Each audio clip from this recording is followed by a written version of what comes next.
Bismillahirrahmanirrahim. Qala al-musannif rahimahullah ta'ala wa nafa'ana bi ulumuhi wa bi'alaihi amin. Hamzatu ammu wa abbasun kada ammatu safiyatun datu hida. Hamzatu utawi Sayyid Hamzah. Hamzatu utawi Sayyid Hamzah iku ammuhu pamane Kanjeng Nabi.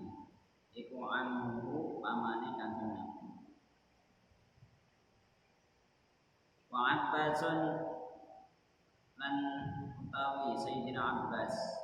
Wa Abbasun utawi Sayyid Abbas. Iku kada kaya mungkin Hamzah. Iku kada kaya mungkin Hamzah.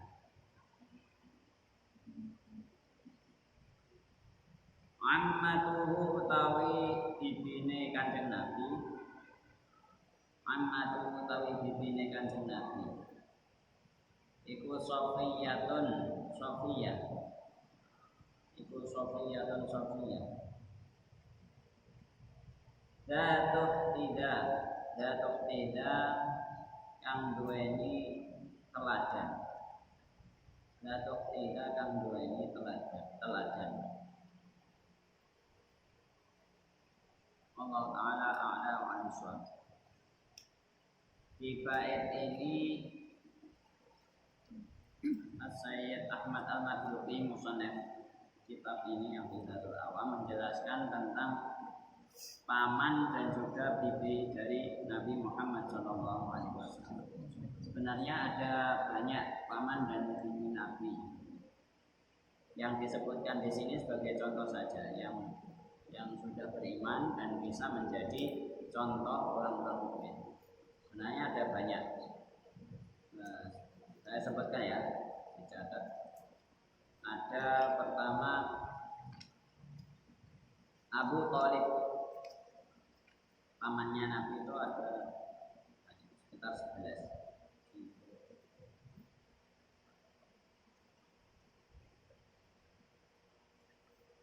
Ada 12 pamannya. Pertama Sayyid Abu Thalib.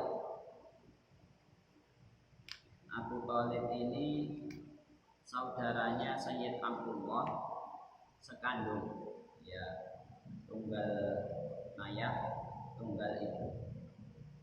Sayyid Abu Thalib bin Abdul Thalib. Ibunya namanya Fatimah binti Amr. Abu Thalib bin Fatimah binti Amr. Itu saudara sekandung dengan Sayyid Abdullah, ayahnya Nabi. Yang kedua Abu Lahab. Abu Lahab ini saudara seayah, tapi beda ibu dengan Sayyid Abdullah. Ya, Abu Lahab yang terkenal di dinasti Quran. Tabbat yada Lahabin wa tab. Punya namanya Layyin. Kemudian ada Al-Harith. Al-Harith ini anak tertua dari Sayyid Abdul Muttalib. Dari kakek Nabi itu anak tertuanya, paman tertuanya adalah Al-Harith. Kemudian selanjutnya ada Az-Zubair. Az-Zubair. Kemudian ada Jahl.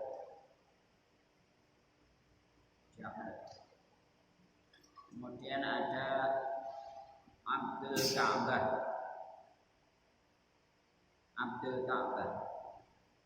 Kemudian ada Utam, pakai kop. Utam. Terus ada Dirar.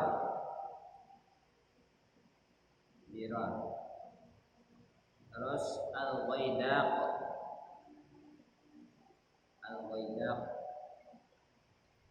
Kemudian ada Al-Muqawwim. Ini adalah anak-anak laki-laki atau putra dari Sayyid Abdul Muttalib, kakek Nabi Muhammad SAW. Dan juga Hamzah dan Abbas. Sayyid Hamzah dan Sayyid Abbas. Itu yang putra. Yang putri itu ada Sofiyah.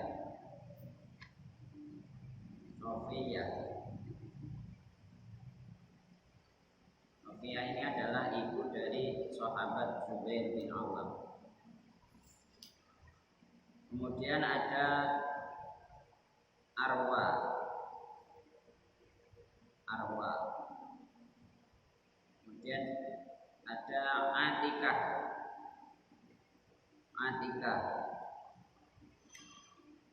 Kemudian ada Ummu Hakim.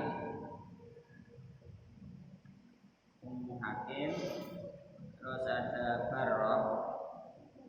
Barroh dan juga Amimah. Bukan Aminah tapi Amimah itu bibi-bibi dari Kanjeng Nabi Muhammad SAW. Sebagian paman dan bibi Nabi itu masuk Islam karena menemui Nabi Muhammad SAW setelah diangkat sebagai Nabi dan Rasul.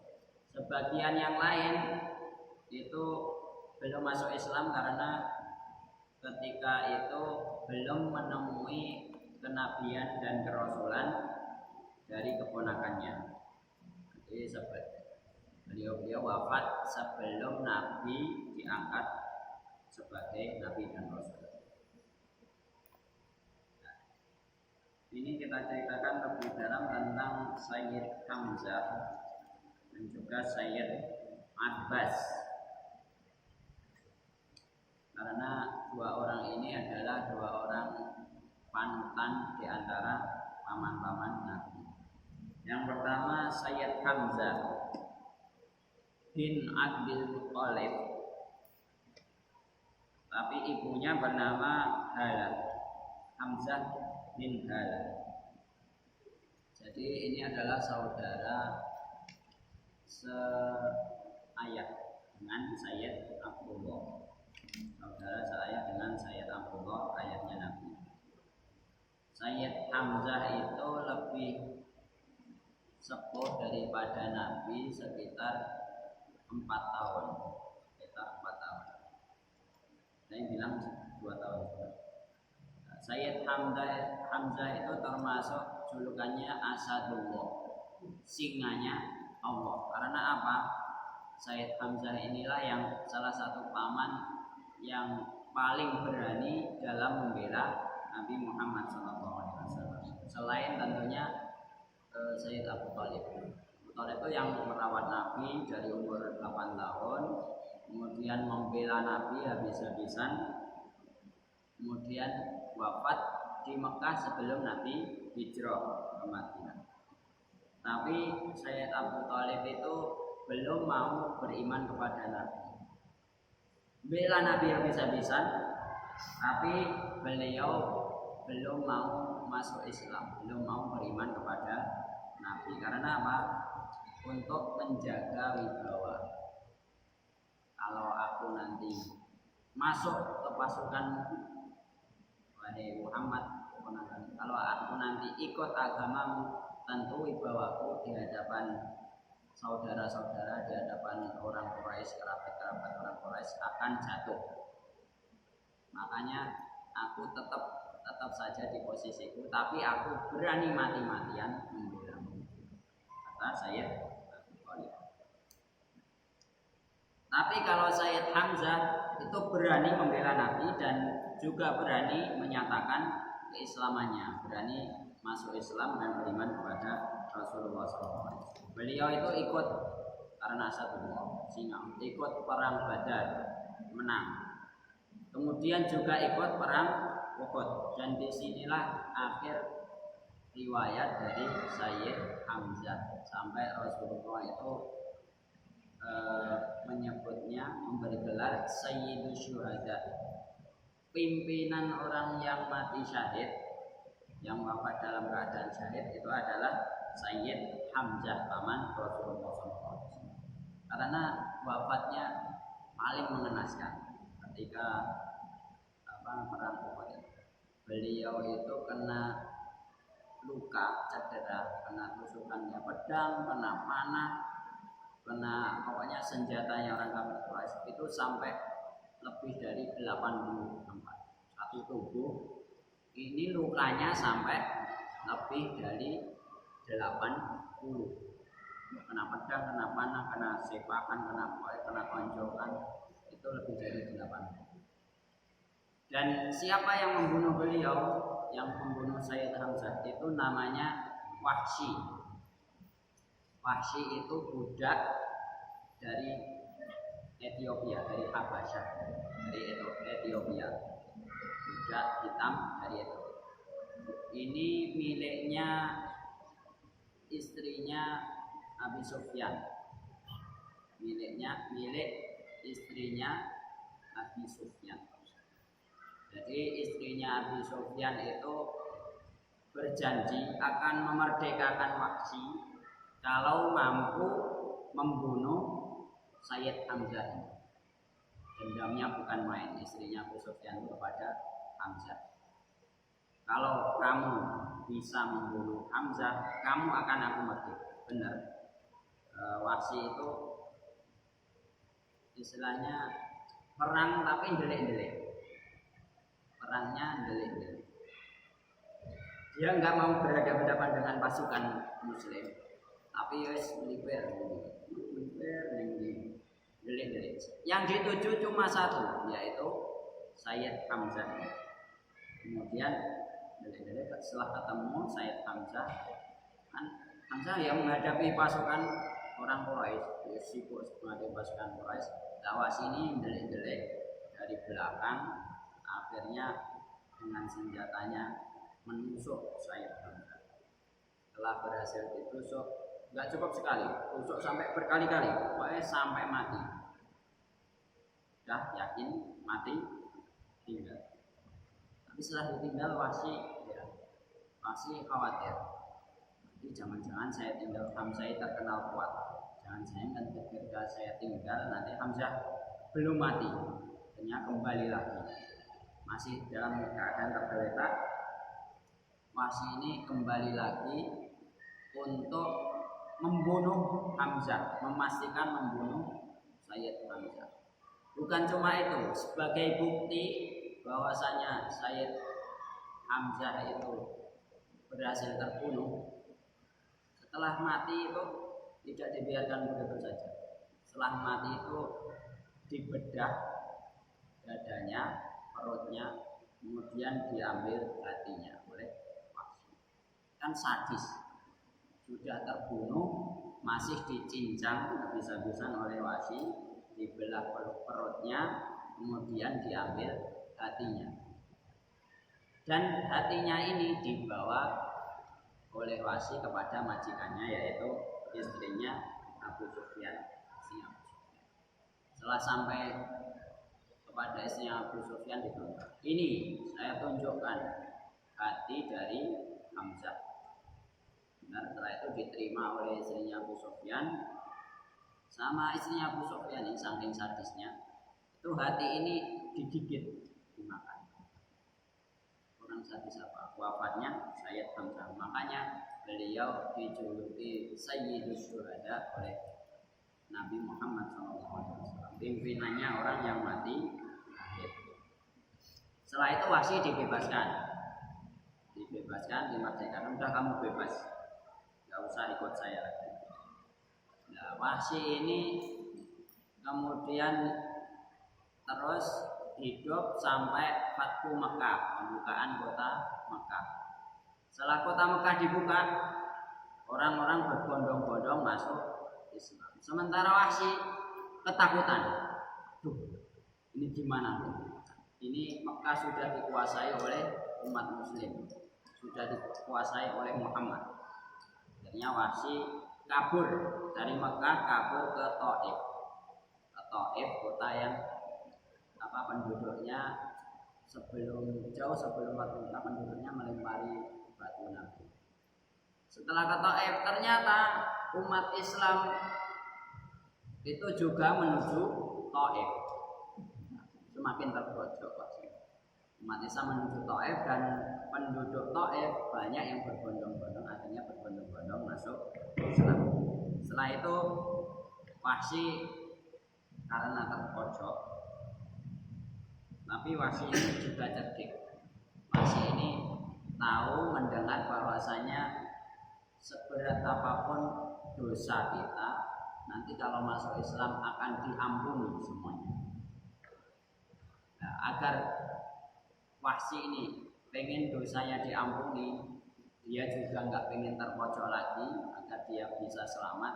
Akhirnya Wahsy ini ikut masuk Islam karena sudah terpojok, sering Taif tapi hodo masuk Islam, nggak ada tempat untuk kabur lagi. Akhirnya dia ikut masuk Islam karena yakin apa? Yakin kalau semua dosa meskipun sebesar apapun itu, kalau kita masuk Islam akan diampuni. Setelah masuk Islam, sialnya Wahsy ini ketemu dengan Kanjeng Nabi Muhammad SAW. Dilaporkan, ini loh Wahsy-nya.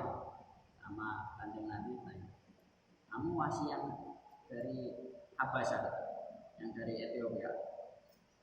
Benar ya Rasul. Berarti kamu yang membunuh paman saya Hamzah. Terus mengambil hati. Benar ya Rasul. Setelah itu, ya udah, mulai saat ini aku nggak mau melihat wajahmu lagi sama Rasul. Karena Rasul itu saking sedihnya mengingat mamanya terbunuh oleh Wahsy, kemudian diambil hatinya. Setelah ini, udah, kamu pergi dari sini. Saya nggak mau melihat wajahmu lagi sampai nanti hari kiamat.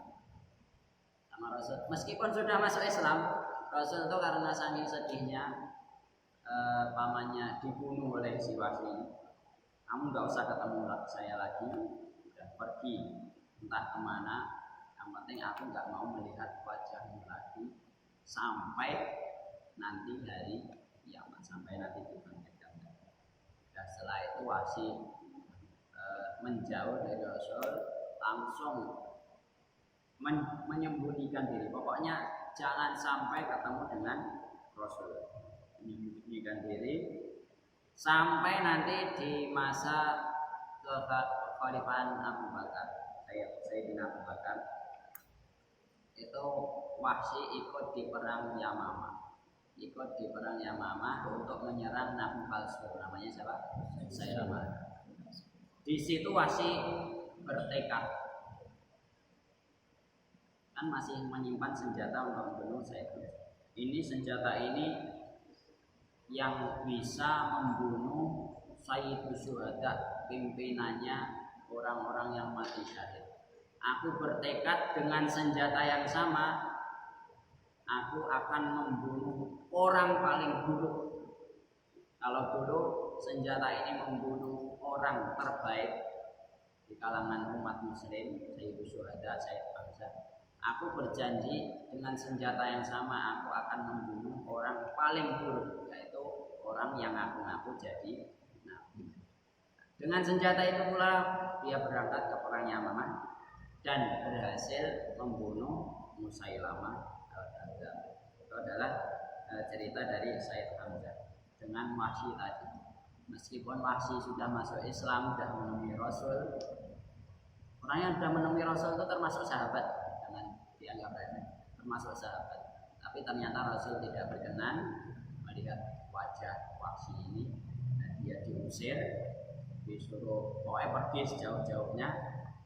Tapi karena kegigihannya Wahsy ternyata diangkat derajatnya oleh Allah, berhasil membunuh Musailamah yang mengaku jadi nabi di eranya khilafah Sayyidina Abu Bakar radhiyallahu. Itu tentang Sayyid Hamzah. Kemudian Sayyid Abbas. Sayyid Abbas ini bin Abdul Muthalib, tapi beda ibu. Ibunya namanya Khailah. Nah, Sayyid Abbas ini awalnya di perang Badar. Itu awalnya ikut pasukannya, dipaksa ikut pasukannya orang kafir Quraisy, pasukannya musuh. Jadi di perang Badar, meskipun beliau itu adalah pamannya Nabi, ketika perang Badar dipaksa ikut untuk menyerang Madinah. Dari Mekah menuju Madinah menyerang pasukannya Nabi, pasukan dari keponakannya sendiri. Nah, ketika perang Badar, setelah pertempuran, ternyata Sayyid Abbas ini tertawan oleh pasukan Muslim, menjadi tawanan. Karena menjadi tawanan, dibawalah Sayyid Abbas ke Madinah. Setelah sampai Madinah, Sayyid Abbas menebus dirinya sendiri. Aku berani membayar sekian agar aku bebas. Sayyid Abbas menebus dirinya sendiri, membeli dirinya sendiri, dan akhirnya dibebaskan. Dan disitulah Sayyid Abbas ini masuk Islam. Jadi masuk Islam setelah perang Badar. Nah, kemudian setelah masuk Islam oleh Nabi, beliau disarankan, ya udah, wahai pamanku, engkau sudah masuk Islam, tapi pesan saya sembunyikan keislamanmu. Jadi Sayyid Abbas disuruh untuk menyembunyikan keislamannya dan diperintah Nabi untuk silahkan kembali ke Makkah. Artinya Sayyid Abbas ini dikirim Nabi sebagai utusan ke Mekah, tapi keislamannya disembunyikan. Agar apa? Agar masih terpandang di lingkungan orang Quraisy. Setelah sampai Mekah, Sayyid Abbas kembali ke sebagaimana biasa, tapi menyimpan keislaman dalam hatinya. Di Mekah beliau menjadi orang yang siqayatul haji, itu orang yang memberi minum orang-orang yang haji di Mekah. Beliau menjadi orang yang memberi minum di sekitar Ka'bah kepada orang-orang yang haji. Sampai akhirnya nanti Sayyid Abbas ini kan punya putra namanya Abdullah bin Abbas. Abdullah bin Abbas inilah salah satu sahabat yang meriwayatkan hadis Nabi, salah satu sahabat yang punya riwayat terbanyak di antara sahabat yang lain. Riwayat hadis terbanyak. Abu Hurairah termasuk salah satunya yang paling banyak meriwayatkan hadis Nabi itu adalah Sayyid Abdullah bin Abbas, putra dari Sayyid Abbas ini. Jadi beliau itu hidupnya di Mekah, Nabi di Madinah, tapi Abbas ini diperintah untuk menyembunyikan keislamannya sampai nanti ketika Fathu Mekah, kota Mekah kembali dibuka oleh Rasulullah SAW. Kemudian setelah itu Ammatu Sofiyah, Sayyidah Sofiyah ini binti Abdul Muthalib, putrinya Abdul Muthalib, tapi beda ibu dengan Sayyid Abdullah. Beliau Sofiyah binti Halah, ibunya namanya Halah, sama dengan ibunya Sayyid Hamzah. Inilah satu-satunya bibi yang disepakati keislamannya. Jadi satu-satunya bibi Rasulullah yang semua ulama bersepakat, berpendapat bahwasanya Sofiyah itu sudah masuk Islam. Yang lain masih diperselisihkan. Islam. Ada yang menemui Nabi, ada yang belum menemui Nabi sebagai Rasul. Nah, ketiga paman dan bibi Nabi inilah yang masuk Islam dan Islamnya sangat bagus sehingga bisa membela Nabi Muhammad SAW dalam dakwahnya. Dan dari Sayyid Abbas inilah dan juga Sayyidah Sofiyah akhirnya muncul lahir keturunan-keturunan yang menjadi sahabat-sahabat terkemuka, sahabat-sahabat pilihan di sisi Nabi Muhammad SAW. Allah Ta'ala a'la wa nuswab. Al-Fatihah.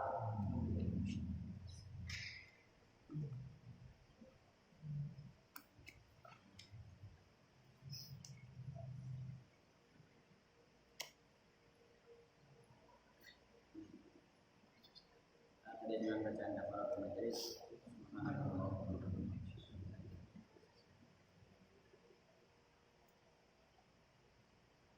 Bila itu hidayah wa sallallahu alaihi wasallam Muhammad wa ala alihi wasallam. Assalamualaikum